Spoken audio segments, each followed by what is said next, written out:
ఓం భక్త నిధయే నమ. ఓం శ్రీ గురుభ్యో నమ. ఓం జగద్గురు శంకర భగవత్పాదాచార్య నమ. ఓం జగద్గురు వేదవ్యాస భట్టారకే నమ. ఓం జగద్గురు శ్రీకృష్ణ పరం బ్రహ్మణే నమ. బ్రహ్మసూత్రములు శంకర భాష్యం ప్రస్తావన భాగం 13. 12వ భాగంలో శంకర భగవత్పాదుల గురించి బ్రహ్మసూత్ర భాష్యంలో ఏ అధ్యాయము దేని గురించి అన్ని గురించి వివరంగా చెప్పారు. ఇప్పుడు 13వ భాగంలో శంకర భాష్య వాక్యులు.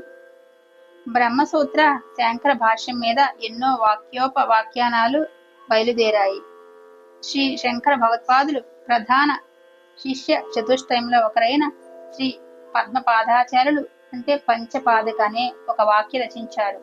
అది చతుసూత్రికి మాత్రమే లభిస్తున్నది.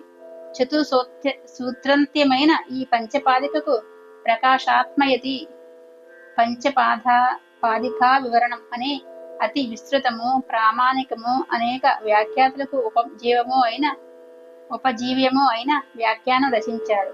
ఈ వివరణానికి విష్ణు భట్టోపాధ్యాయుడు రుజు వివరణం అనే వాక్యను, అఖండానంద ముని తత్వదీపనం అనే వాక్య రచించారు. నృసింహానందముని 1500 వివరణ భావ ప్రకాశకనే వ్యాఖ్య రచించారు. అమలానందుడు పంచపాదకుకు పంచపాదికా దర్పణం అనే వాక్య, విద్యాసాగరుడు పంచపాదికా టీకా అనే వాక్య రచించారు. ఈ విధంగా బయలుదేరిన పంచపాదికా దివ్యాఖ్యోప వాక్య ప్రస్థానానికి వివరణ ప్రస్థానం అని పేరు. క్రీస్తు శకము 9 శతాబ్దికి చెందిన వాచస్పతి మిశ్రుడనే మహాదార్శనికుడు. ఇతను 841 AD ప్రాంతంలో అతనట. శంకర భాష్యానికి భామతి అనే అతి రుచిరమైన విషయ ప్రతిపాదనలో సాటిలేని వాక్య రచించాడు. అఖండానందుడు బ్రాకెట్లో బహుశా ఇతడు తత్వదీపన రచయితయే అయి ఉండవచ్చును. భామతిపై రుజు ప్రకాశిక అనే వ్యాఖ్య రచించాడు. అమలానంద సరస్వతి ఇతను 1247 1260 ఆ సంవత్సరాలకు సంబంధించిన అతనంట. భామతికి కల్పతరువు అనే విస్తృతము వాచస్పతి నిగూఢ భావ స్పష్టీకరణ సమర్థము అయిన వాక్య రచించాడు. ప్రసిద్ధ మహా విద్వాంసుడైన శ్రీ మదప్పయ్య దీక్షితేంద్రుడు కల్పతరువుకు పరిమళం అనే సువిస్తరమై పూర్వమీంసా వాక్య విశ్లేషణ చైనమైన వ్యాఖ్య రచించారు.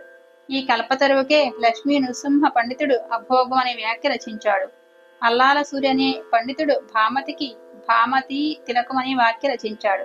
ఈ విధంగా శంకర భాష్యం మీద వెలువడిన ఈ వాక్యోపాఖ్యలకు భామతి ప్రస్థానం అని పేరు. ఇలా చాలా మంది రచించారంట దీన్ని. ఇవి కాక చిత్సుకముని రచించిన భాష్య భావ ప్రకాశిక, నారాయణ సరస్వతి రచించిన వార్తికం అనే వ్యాఖ్య, ఆనందగిరి రచించిన న్యాయ నిర్ణయం అనే వాక్య, గోవిందానందయతి రచించిన రత్నప్రభ అనే వాక్య ప్రసిద్ధమైనది. ఆనందగిరి శ్రీ శంకర భగవత్పాదులు రచించిన సూత్ర భాష్య, గీతా భాష్య, ఉపనిషద్ భాష్యాలకే కాక వారి కొన్ని శతశ్లోక్యాది ప్రకరణ గ్రంథాలకు కూడా వ్యాఖ్యలు రాశారు. మూలంలో ఉన్న భావాన్ని అవతారికలలోనే సుస్పష్టంగా ప్రతిపాదిస్తూ విషయ వివేచనం చేయడంలో ఈయనయే సాటి. వివరణ మార్గాన్ని అనుసరించి రచించిన రత్నప్రభలోని సూత్రంత్య భాగానికి పూర్ణ ప్రకాశానంద సరస్వతి అభివ్యక్త అనే వ్యాఖ్యానం రచించాడు. దీనికి పూర్ణానందీయం అని ప్రసిద్ధి. రత్నప్రభకు రామానందీయం అని ప్రసిద్ధి ఉంది. దీని రచయిత పేరు రామానందుడని, వీరి గురువు గోవిందుడని కొందరంటారు. రత్నప్రభాకారుడు పూర్వాష్టంలో ధర్మసూరి అనే పేరు గల ఆంధ్రదేశీయుడైన పండితుడని ప్రసిద్ధి ఉంది. రత్నప్రభా వాఖ్యానం అతి సరళమైనది. భాష్య భావాన్ని తెలుసుకోవడానికి బాగా ఉపకరిస్తుంది. అందుచేత దీనికి వేదాంత శాస్త్రాధ్యయనం చేసేవారిలో అతి విస్తృతమైన ప్రచారం ఉంది. శ్రీ శంకర భగవత్పాదులు తరువాత బయలుదేరిన కొన్ని సంప్రదాయాల వారు, ముఖ్యంగా విశిష్టాద్వైత సంప్రదాయానికి చెందిన శ్రీ భగవద్ రామానుజ శృత ప్రకాశికాకార శ్రీ మధ్వేదాంత దేశికాదులు శంకర భాష్యంలో ఉద్భావన చేసిన కొన్ని దోషాలను సమూలంగా నిర్మూలిస్తూ శ్రీమద్వైతానంద స్వామి బ్రహ్మ విద్యావరణం అనే అతి విస్తృతము వివిధ శాస్త్రార్థ గభీరము అయిన వ్యాఖ్య రచించారు. ఈయన రత్న ప్రభాకారులైన శ్రీ రామానందయ్య తీర్థుని శిష్యుడు. దీనికి అస్మదాచార్య పరుడైన శ్రీ ఎస్ఆర్ కృష్ణమూర్తి శాస్త్రి గారి చక్కని టీకా రచించారు. బ్రహ్మ విద్యాపురంలో ఏ విషయం ఎవరి ఆక్షేపణకు సమాధానంగా చెప్పబడిందో తెలియని స్థలాలలో అందుకు కారణం వ్యాఖ్యాత ప్రతిపక్షి పేర్కొనకుండా సమాధానాలు చెప్పడం. వీరి టీకా బాగా ఉపయోగపడుతుంది. ఇవే కాక శంకర భాష్యానికి ప్రకటార్థ వివరణం మొదలైనవి ఇంకా ఎన్నో ప్రామాణికమైన వాక్యాలు, కొన్ని ముద్రితాలు, కొన్ని అముద్రితాలు ఉన్నాయి. ఇలా చాలా మంది దీన్ని తీసుకుని చాలా రకాలుగా రాశారు అని చెప్పారు. ఇంకా ఈ ప్రక్రియల భేదాల గురించి చెప్తున్నారు. వేరు వేరు ప్రస్థానాలు, ప్రక్రియా భేదాలు, వివిధ వాక్యాలు, వాటిలో కనబడే వేరు వేరు సమన్వయాలు, వీటిని చూసి కొందరు అద్వైత సిద్ధాంత ప్రతిపాదకులలో ఐకమత్యమే లేదని ఆక్షేపిస్తుంటారు. ఇది అవిచారిత మనీయమని ఆక్షేపం. విషయం సామాన్య బుద్ధిమంతులు అర్థం చేసుకొనడానికి శక్యం కాని దైనవుడు దానిని ఏ విధంగా బోధించడానికి అనేక ప్రక్రియలు అవలంబించవలసి ఉంటుంది. ప్రధాన సిద్ధాంతంలో ఏమీ భేదం లేదు. ఉన్న భేదం వల్ల ప్రక్రియల్లో మాత్రమే. ఆ సిద్ధాంతాన్ని అర్థం చేసుకొనడానికి చూసిన ఉపాయాల్లో మాత్రమే. నువ్వు ఏ విధమైన శక్తి లేని అల్పజ్ఞుడువు, పరమానుభవు. నువ్వు శాశ్వతమైన సుఖం పొందాలంటే, దుఃఖ విముక్తుడు కావాలంటే నీకంటా చాలా గొప్పవాడైన పరమేశ్వరుని ఆశ్రయించాలి, సేవించాలి అని బోధిస్తే ప్రతివాడికి అనాయాసంగా అర్థమవుతుంది. పుట్టింది మొదలు చేస్తున్నది వాళ్ళను వీళ్ళను ఆశ్రయించి ఏవేవో లాభాలు పొందుతుండటమే కదా. అలాంటి వానికి ప్రారంభ దశలో చాలా గొప్పవాడైన భగవంతుడు అనేవాడు ఒకడున్నాడు అని అతనిని ఆశ్రయించాలని చెప్పడం అవసరమే. దానికి ఒక అడుగు ముందుకు వెళ్ళి నువ్వు పరమాణువు కాదు, సర్వజ్ఞుడు, సర్వశక్తుడు అయిన ఏ పరమాత్మ ఉన్నదని వింటున్నామో ఆ పరమాత్మ నువ్వే. ఈ ప్రపంచం వెనక ఉన్న పరమార్థ తత్వం కూడా ఈ పరమాత్మయే. ఆ తత్వం ఒక్కటే అని చెప్పేటప్పటికి అతనికి ఏమీ అర్థం కాదు. ఈ విషయం అతనికి అర్థం చేయించడానికి ఎన్నో పద్ధతులు అవలంబించాలి, ఉపాయాలు చూడాలి. ఒక విషయాన్ని బోధించడానికి అనేక దృష్టాంతాలను చూపడం అనే పద్ధతి ఉపనిషత్తుల్లోనే అనేక స్థానాల్లో కనబడుతుంది. వాటినే భగవత్పాదులు తమ భాష్యాల్లో సూచించగా వాటిని వ్యాఖ్యాతులు స్పష్టీకరించడంలో తప్పేమీ లేదు. అది అర్థం కావడానికి రకరకాల మార్గాల్లో మనకి చెప్పారని చెప్తున్నారు. అట్లా అందరూ అన్ని రకాలుగా అందరూ భాష్యం నుంచి మనకు అర్థమయ్యే రీతిలో రచించారని చెప్పుకొస్తున్నారు. వాటన్నిటి పరమ లక్ష్యం అద్వైత సిద్ధాంత బోధనమే.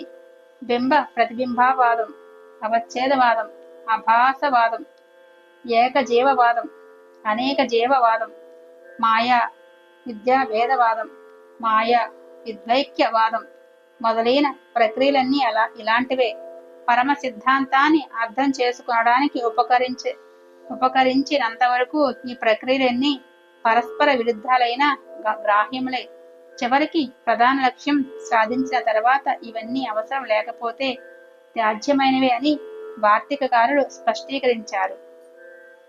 ఈ విషయాన్ని దృష్టిలో ఉంచుకుని అప్పయ్య దీక్షితులు భగవత్పాదుల ముఖపద్మం నుండి బయలుదేరిన సంసార హారిణి అయిన అద్వితాత్మ తత్వ ప్రతిపాదకమైన సూక్తి ఆయా ప్రాచీనాచారులను చేరి విష్ణు పాదోద్గతమైన గంగ వివిధ భూభాగాలలో వివిధ రూపాలు ధరించినట్లు వివిధ రూపాలలో కనబడుచున్నది.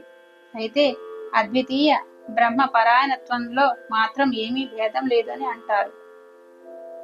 శాస్త్ర సిద్ధాంత లేశ సంగ్రహం అంతా ఈ విషయంలో వ్యాకరణ శాస్త్రం ఉదాహరణంగా చూపవచ్చును. ప్రస్తుతం అధిక ప్రచారంలో ఉన్న వ్యాకరణం పాణినీయం. పాణిని పదాలను విడగొట్టి ఇది ప్రకృతి అని, ఇది ప్రత్యయం అని నిర్ధారణ చేశారు. అలాంటివి ఎన్నో ప్రత్యయాలు కల్పించుకున్నాడు. సంజ్ఞలు, పరిభాషలు ఏర్పరచుకున్నాడు. వీటన్నింటి ప్రయోజనం రామః భవతి, ఏభతే, చికీర్షతి, కార్యం, చర్కరీతి, దాశరథి, గౌరవం, లావణ్యం, జగమిషతి ఇత్యాది పదాలు తయారు కావటమే. పాణినికి పూర్వం ఉన్న కొందరు వైయాకరణులు, తర్వాత వచ్చిన వైయాకరణులు ఇలాంటి పదజాలాన్నే తయారు చేయడం కోసం వేర్వేరు ప్రత్యయాలు, సంఖ్యలు, పరిభాషలు మొదలైనవి ఏర్పరచుకున్నారు. ఎవరు ఏవి ఏర్పరచుకున్నా అసలు సాధించవలసింది మాత్రం పద నిర్మాణమే. వాళ్ళు సాధించే పదాలు, పాణిని సాధించే పదాలు కూడా సమమే. ప్రక్రియలో మాత్రం భేదం. ఒకే విషయాన్ని ఒక ఉపాధ్యాయుడు కొన్ని ఉదాహరణల సహాయంతో ఒక విధంగా బోధిస్తాడు, మరొకడు మరొక విధంగా బోధిస్తారు. అద్వైత గ్రంథాలలో కనిపడే ప్రక్రియా భేదం ఇలాంటిదే. అందుచేత ఈ ఆక్షేపణలన్నీ కాలక్షేపం కోసం, స్వాత్మానందం కోసం, వినే వినేయ బుద్ధి విక్షేపం కోసం చేసేవి మాత్రమే. ఇది కాస్త కాస్త చదువుకోవాలి, రేపు చదువుకుందాం. ఓం శ్రీ గురుభ్యో నమః. సర్వం శ్రీకృష్ణార్పణమస్తు. 13వ భాగం సంపూర్ణం.